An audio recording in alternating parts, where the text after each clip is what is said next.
ህዳር 14 በኮልፌ መቃብር አይቀርም። እኔማ ምና እዚህም በኋላኛ ካሜራ ምን የሚነይትልን ሰው ምናምን በማፈላለግ ኢንሻአላህ በተሻለ መልኩ እንሰራ። ትንሽ ስራው እስኪቃለል ከዛ በኋላ በየወሩ እንደሆነ ችግር የለውም ስራው እየቀለለ ስለሚል ማለት ነው። ትሬኒንግ ፕሮግራም በዛ አጋጣሚ ሲደወልልኝ እኔ አልመጣም ምናምን ምክንያት ለምን አትመጣም ስባል እንደዚህ ስለው ክርስቲያን ልጅ ነው እኔም ልምጣ እንዲህ ምናምን ነገር አለኝ።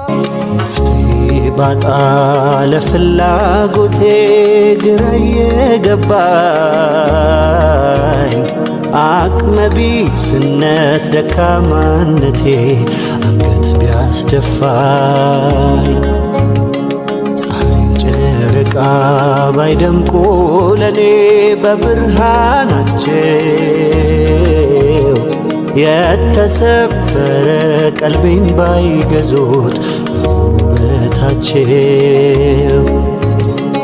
እጄን አልሰጥም ተስፋ ቆርጬ አልሆንም ባካኝ መች ይረሳኛል ጀባሩ